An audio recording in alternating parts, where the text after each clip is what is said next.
Hi friends, new मानवा में आपका स्वागत है। A villain's match is too perfect. अक्सर हमने सुना है कि किसी स्टोरी में किसी एक कैरेक्टर को चूज़ करने का मौका मिले तो वो उस स्टोरी के मैन कैरेक्टर को ही चूज़ करना पसंद करेंगे। बट हमारी फीमेल लीड डिफरेंट है, वो इस स्टोरी की विलन बनना चाहती है। फैक्ट ये है कि इस स्टोरी की विलनस जो है वो गोल्डन स्पून के साथ बोर्न हुई है, ऑफ कोर्स एक रिच लेडी के तौर पे। तो चलो हम इस स्टोरी की शुरुआत करें। हमारी फीमेल लीड की लाइफ टॉक्सिक से भरा एक कॉन्ट्रैक्ट जैसा था। एक दिन वो अपने काम के बाद अपने घर की तरफ जा रही थी एंड जैसे ही रोड क्रॉस करती है देन तभी एक बस से उसकी एक्सीडेंट हो जाती है। देन ब्लड जो है वो चारों तरफ फैल जाते हैं एंड वहीं पर उसकी अचानक से मौत भी हो जाती है। देन खुद को प्रिंसेस इवान की बॉडी में पाती है। देन तभी एक मेड कहती है, लेडी क्या आपको भूख नहीं लगी है? देन इवान कहती है, नहीं ऐसी बात नहीं है, और डाइनिंग रूम में उस फूड को देख के कहती है, कोई इतना डिलीशियस फूड को कैसे नहीं पसंद करेगा। एंड सोचती है, मुझे अभी भी समझ नहीं आ रहा है कि मैं कैसे अपनी ड्रीम लाइफ जी रही हूँ, वो भी एक बीमार कैरेक्टर की बॉडी में। मुझे उम्मीद नहीं थी कि एक दिन मेरा सपना सच हो जाएगा। एक नोवेल जो रोमांस और फैंटेसी के बारे में है, जिसका नाम है कोर्डेलियास लाइट। एक बीमार और कमज़ोर लेडी जिसका नाम है प्रिंसेस इवान आजंथोस। वो एड्रियन से प्यार करती थी, लेकिन वो हीरोइन से इंगेज्ड हो चुका था जिसका नाम था कोर्डेलिया। इसी वजह से इवान ने डेविल के साथ समझौता साइन किया। इवान जो सबसे बेस्ट एक सॉर्सरर के रूप में जानी जाती थी, वो डेमोनिक पावर यानी काली शक्तियाँ जो थी उसके पास थी। अंधकार की जादूगरनी बनकर उसने हीरोइन को मारने की कोशिश की और लास्ट में उसी समझौते ने उसकी लाइफ वहीं पर समाप्त कर दी और उसका अंत सबसे ज़्यादा ट्रैजिक था। पर मैं अपनी लाइफ को इस तरीके से ख़त्म नहीं होने दूंगी। इवान सबसे क्रूर विलनेस में से एक है जिसे मैं जानती हूँ, और नफ़रत वो भावना है जो उसे ऐसा बिहेव करने पर मजबूर करती है। वो ड्यूक की यंगेस्ट डॉटर है और उनके पास बहुत सारे प्रॉपर्टीज़ भी हैं और बेशकीमती हीरे मोती की खदानें भी, और इस एम्पायर के सबसे इम्पोर्टेंट फैमिलीज़ में से एक हैं। मेरे फादर इस एम्पायर के संस्थापक हैं और सबसे ताकतवर जादूगरों में से एक, और वो एक नीडर डेंजरस फादर भी है, और वो भी ग्रेट स्टेमिना के साथ। एंड मेड शर्मा कर अपनी आंखें बंद कर लेती है एंड इवान खुश होकर मन में कहती है, और मैं एक सबसे खूबसूरत विलन हूँ, वो भी इतना महान स्किल्स के साथ। एंड बेड पे लेट जाती है एंड कहती है, वाओ ये लाइफ कितनी अच्छी है ना। एंड अपनी पिछली लाइफ के बारे में सोचती है, जब वहाँ पर वार हुआ था तो मैं अनाथ हो गई थी और मेरे बचपन से लाइफ स्ट्रगल की तरह गुजरी है, और फिर मैं बैंक वन में रात भर काम करती थी। उस लाइफ के कंपैरिजन में इवान की लाइफ काफ़ी ज़्यादा अच्छी है। अब मैं क्या करूँगी कि दूर से दोनों मैन कैरेक्टर की हैप्पी एंडिंग पर खुशी जाहिर करूँगी। अगर दूसरे शब्दों में कहूँ तो मैं जब तक main lead and female lead के खतरे से बचती रहूं तो इवान एक ब्लैक मैजिशियन नहीं बनेगी। देन तभी मैड कहती है, लेडी। देन कहती है, प्रिंसेस। देन इवान कहती है, क्या हुआ? देन मैड कहती है, ड्यूक आ गए हैं। एंड इवान शॉक्ड होके उठती है, क्या ड्यूक आ गए? देन ड्यूक कहते हैं, मैंने तुम्हें पनिशमेंट दिया कि इस मैंशन से बाहर कदम ना रखो, फिर भी मुझे तुम में कोई पश्चाताप नज़र नहीं आ रहा है। अब तुम क्या करने की प्लानिंग बना रही हो? ये है लॉर्ड कैसर आजंथोस, ये फैमिली के हेड हैं और जादूगरों के भी, आई मीन विजार्ड्स के। इवान बताती है कि इस बॉडी में आने से पहले पिछली वाली इवान ने मेल लीड और फीमेल लीड की डेटिंग साइट को धमाके से उड़ा दिया।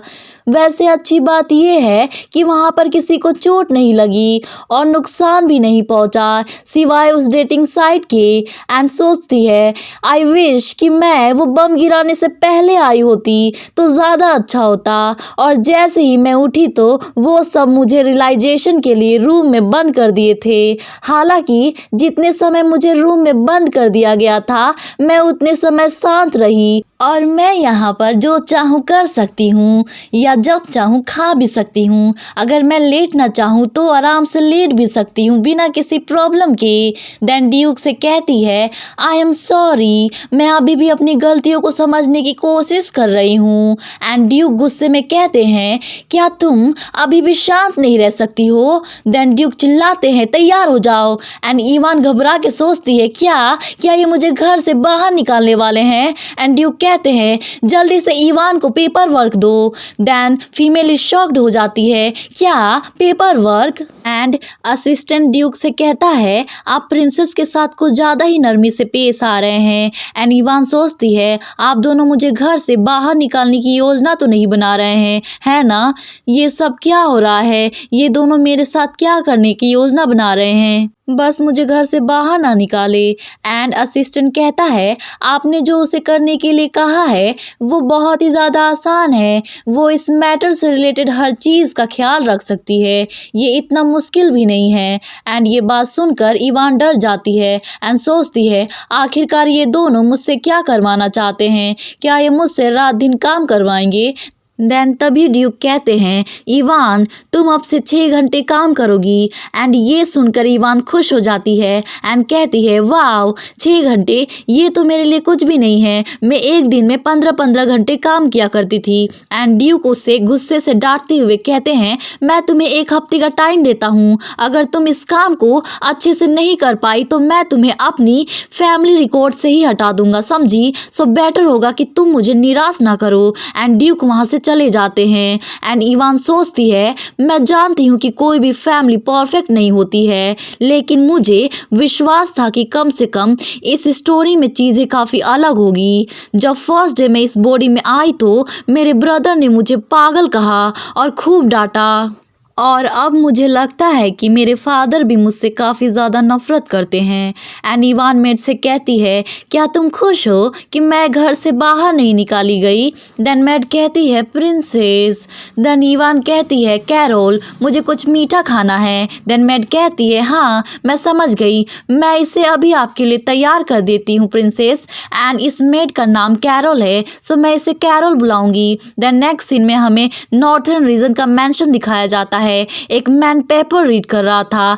देन तभी कोई कहता है आप इसे फिर से रीड कर रहे हैं ड्यूक, और ये हैंडसम मैन इस स्टोरी का मैन लीड है। इसका ब्यूटीफुल काले बाल और अट्रैक्टिव काली आंखें, इवन ब्यूटीफुल स्ट्रॉन्ग मसल्स हमारे मेन लीड के पूरे लुक्स को 4 चांद लगा रही थी। और ये नॉर्थर्न रीजन का ड्यूक है जिसका नाम है रोडिन येल्स। देन वो हैंडसम मैन कहता है मैंने इसे बाहर निकाला क्योंकि ये ड्रॉवर में रखा हुआ था। देन सॉवेन कहता है सिंस 18 साल हो गए हैं और इस चीज़ को भूल जाना चाहिए था। देन तभी वो हैंडसम मैन कहता है मेरे फादर को इस बात की चिंता थी कि आखिर तक उनके एहसानों को नहीं चुका पाएंगे। मेरे फादर ने एक वसीयत भी छोड़ी है जिसमें लिखा है कि अगर वो आपसे पूछे तो उस समय मुझे इसकी ज़रूरत पड़ेगी। खैर उन चीज़ों के बारे में चिंता करने की ज़रूरत नहीं है जो अभी तक हुआ ही नहीं। देन आंट कहता है जहाँ तक मैं बता सकता हूँ वो फैमिली अभी तक हमसे कांटेक्ट भी नहीं की है, बिल्कुल भी नहीं, तो हमें इस बारे में चिंता करने की ज़रूरत भी नहीं है। देन ड्यूक कहते हैं कि आप इतना ज़्यादा कॉन्फिडेंट हैं। देन आंट कहता है मुझे किसी भी चीज़ को परखने में बहुत ही अच्छी समझ है। ये चॉइस ठीक तो नहीं पर मुझ पे विश्वास करे। नेक्स्ट सीन में ड्यूक शॉक्ड होके कहते हैं क्या ये इवान ने किया है। देन असिस्टेंट कहता है यस ड्यूक, ये आइडिया काफ़ी ज़्यादा अच्छा है ना। देन ड्यूक उस पेपर को देख कर कहते हैं मुझे विश्वास नहीं हो रहा है। देन असिस्टेंट कहता है इस तरीके से हम टॉप मंथली की बिक्री को एक ही नज़र में देख सकते हैं। जो स्क्वायर टेबुलर ऑर्गेनाइजेशन मेथड है वो एक इनोवेशन है, इनोवेशन। एंड ड्यूक भी कहते हैं हाँ बिल्कुल। देन असिस्टेंट कहता है मैं जानता था कि वो बचपन से ही इंटेलिजेंट थी, पर हमने उसे कभी नोटिस क्यों नहीं किया, और उसने फिर से अमेजिंग कर दिखाया। देन ड्यूक कहते हैं ये काफ़ी ज़्यादा अजीब बात है, वो ऐसी लड़की है जिसे पेपर वर्क से काफ़ी ज़्यादा नफरत है। देन ड्यूक असिस्टेंट की तरफ देखते हुए कहते हैं इवान की पर्सनल मेड को बुला के लाओ। देन कैरोल आती है एंड कहती है क्या आपने मुझे बुलाया माय लॉर्ड। देन ड्यूक कहते हैं मैंने तुम्हें यहाँ बुलाया है क्योंकि मैं तुमसे कुछ पूछना चाहता हूँ। क्या तुमने कुछ अजीब नोटिस किया है रिसेंटली इवान से रिलेटेड, क्योंकि तुम सबसे ज़्यादा क्लोज हो उसके, तो तुम्हें ये अच्छी तरीके से पता होगा, है ना। देन कैरोल कहती है कम ऑन ड्यूक, यही बात तो मैं आपसे कब से बताना चाहती थी। देन ड्यूक कहते हैं क्या हुआ। देन कैरोल बताती है इनफैक्ट वो काफ़ी ज़्यादा डिप्रेस्ड रहने लगी है उन चार दीवारों के बीच। एंड ड्यूक ये बात सुन के शॉक्ड हो जाते हैं एंड सोचते हैं नो मैटर वॉट, जितना भी मैं उसे डांट लूँ वो अपनी पलके तक नहीं झपकाती थी, लेकिन अब। देन तभी कैरोल आगे बताती है कि प्रिंसेस ने अपनी खाने की क्वांटिटी भी कम कर दी है और अब तो वो केवल आधी क्वांटिटी में ही भोजन करती है। देन ड्यूक और भी ज़्यादा शॉक्ड हो जाते हैं और डिप्रेस्ड भी एंड सोचते हैं जो लड़की बचपन से ही दिन में 6 बार खाना खाती थी उसने अचानक से अपनी खाने में कमी कर दी। एंड कैरोल और भी बताती है कि इसके अलावा मैंने दूसरी मेड से सुना कि प्रिंसेस जो है वो ऑफिस में मेज साफ कर रही थी, और ये सुन के ड्यूक शॉक्ड और डिप्रेस के साथ साथ गुस्सा भी हो जाते हैं एंड चिल्ला के बोलते हैं क्या, एंड कहते हैं कैसे कैसे मेरी बच्ची अचानक से इतनी चेंज हो गई है, कौन सा कारण है। हाँ वो कमीना प्रिंस, बिल्कुल वो प्रिंस की वजह से, और खुलेआम सब लोगों ने उसे डिसरिस्पेक्ट दिया, तो उस सेल्फ रिस्पेक्टिंग बच्ची पर क्या प्रभाव पड़ा होगा मुझे ये ठीक से नहीं पता था, इसलिए मैंने उस बच्ची पे दबाव बनाया। एंड कहते हैं शायद इवान, क्या तुम्हें अभी भी लगता है कि तुम प्रिंस को नहीं भूल पाई हो। मेरी प्यारी बच्ची किस हाल में होगी अभी वो। एंड हमारी जो इवान थी वो आराम से अपनी ही दुनिया में एप्पल चेरी खा रही थी एंड उसके साथ कुकीज़ और पेस्ट्रीज भी खा रही थी और उन सभी चीज़ों का मज़ा ले रही थी एंड सोचती है मैंने नहीं सोचा था कि उसमें अपने एक्सेल का यूज़ करना इतना अच्छा रहेगा, और वो सच में बहुत ही आसान था। मैं बेवजह ही डर गई, मुझे लगा कि वो काम बहुत ही मुश्किल होगा। देन फिर ड्यूक के ऑफिस का सीन दिखाया जाता है। कैरोल और भी सारी बातों के बारे में बताई हुई थी कि अब जो प्रिंसेस है अपनी प्रॉब्लम्स या फीलिंग्स के बारे में एक्सप्रेस भी नहीं कर रही है। एंड हमारी इवान सोच रही थी आई विश कि मैं हर दिन ऐसा ही शांति भरा जीऊँ। नेक्स्ट सीन में ड्यूक सोच रहे थे मेरी प्यारी बच्ची इवान उस कमीने प्रिंस एड्रियन से बेहद प्यार करती है, वो एक ऐसा पर्सन से प्यार करती है जो उसकी उपस्थिति पर भी ध्यान नहीं देता। मेरी प्यारी बच्ची जो बहुत ही चार्मिंग और माना कि थोड़ी लापरवाह है, पर सभी को पता है उसकी खूबसूरती का कोई कंपैरिजन नहीं किया जा सकता।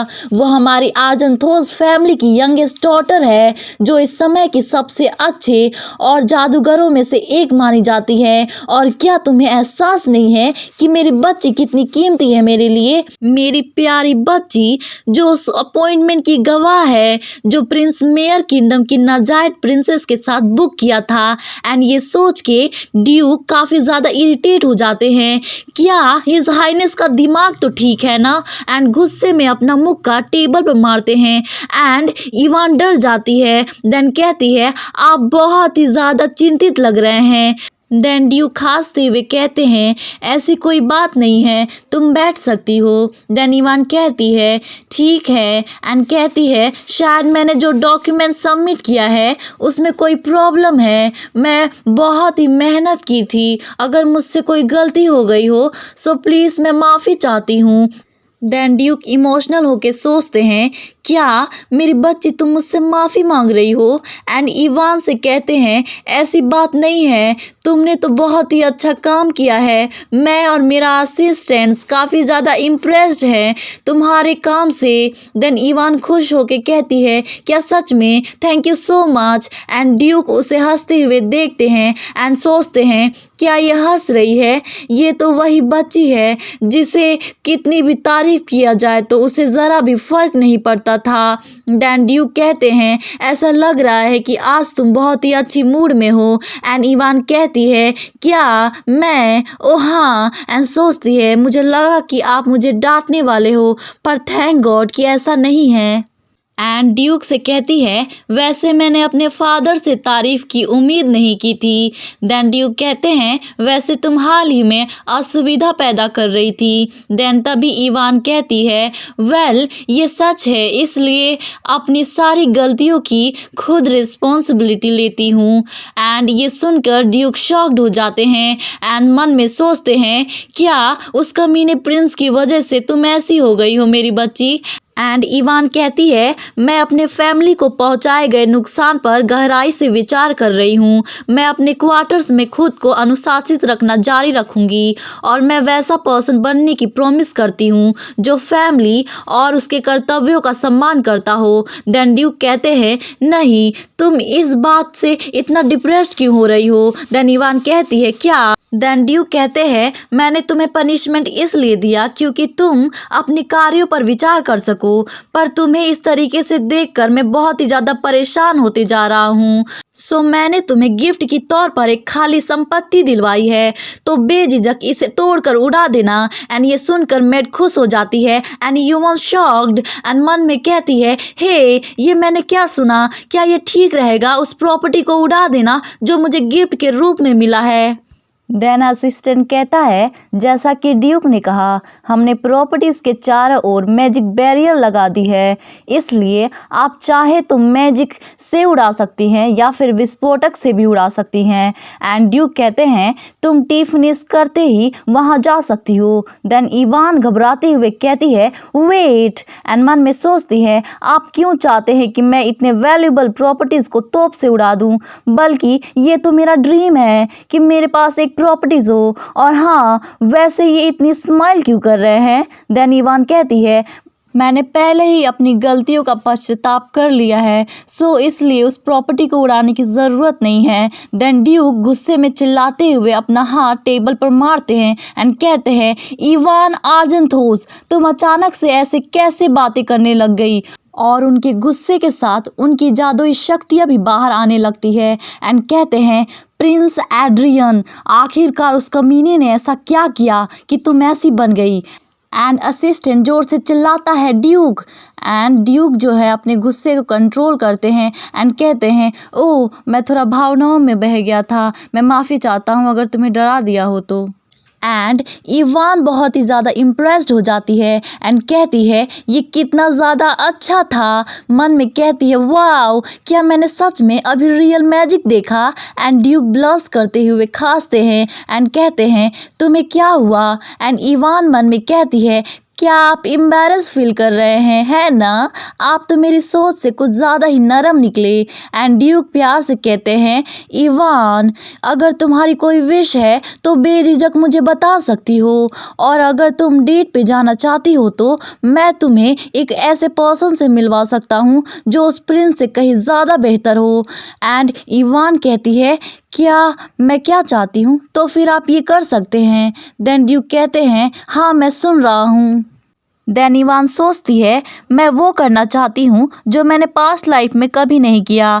देन चमकती हुई आंखों से कहती है मुझे पढ़ना है। एंड ये सुनकर ड्यूक के मुंह से टी बाहर निकल आता है एंड शॉक्ड होके कहते हैं क्या तुमने अभी कहा कि तुम पढ़ना चाहती हो? एंड असिस्टेंट कहता है हाँ मैंने भी कुछ ऐसा ही सुना। एंड वो तीनों शॉक्ड होके इवान की तरफ ही देखते हैं। देन नेक्स्ट सीन में इवान का स्टडी रूम का सीन दिखाया जाता है। इवान कहती है जब से मैंने इस बॉडी को पोजेस किया है मैं पूरी तरीके से इस वर्ल्ड के सिचुएशन से अवेयर नहीं हूँ और इस मौके का फ़ायदा उठाकर कुछ सीखना चाहती हूँ।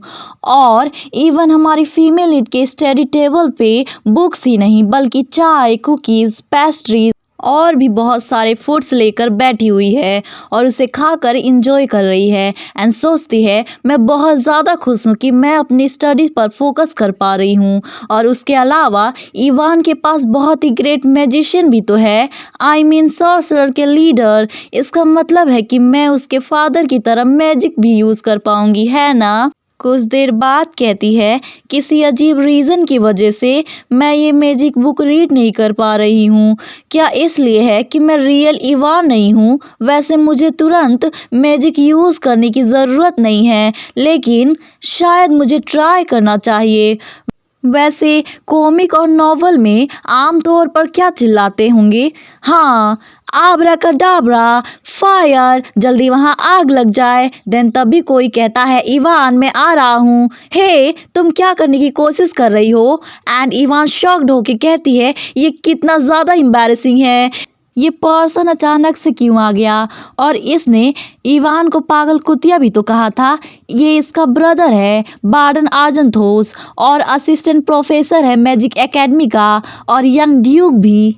देन इवान उससे प्यार से कहती है आप यहाँ क्यों आए हैं? देन बार्डन शॉक्ड होके कहता है तुम्हारा टोन काफ़ी डिस्टर्बिंग है, वैसे क्या ये डॉक्यूमेंट तुमने सॉल्व किया है? देन इवान कहती है हाँ बिल्कुल। देन बार्डन कहता है वैसे तुम अचानक से क्यों लिबरल आर्ट्स और स्टडीज़ में इंटरेस्ट लेने लगी? देन इवान कहती है ऐसा इसलिए है क्योंकि मैं उसमें इंटरेस्टेड हूँ। देन बार्डन कहता है पर क्यों?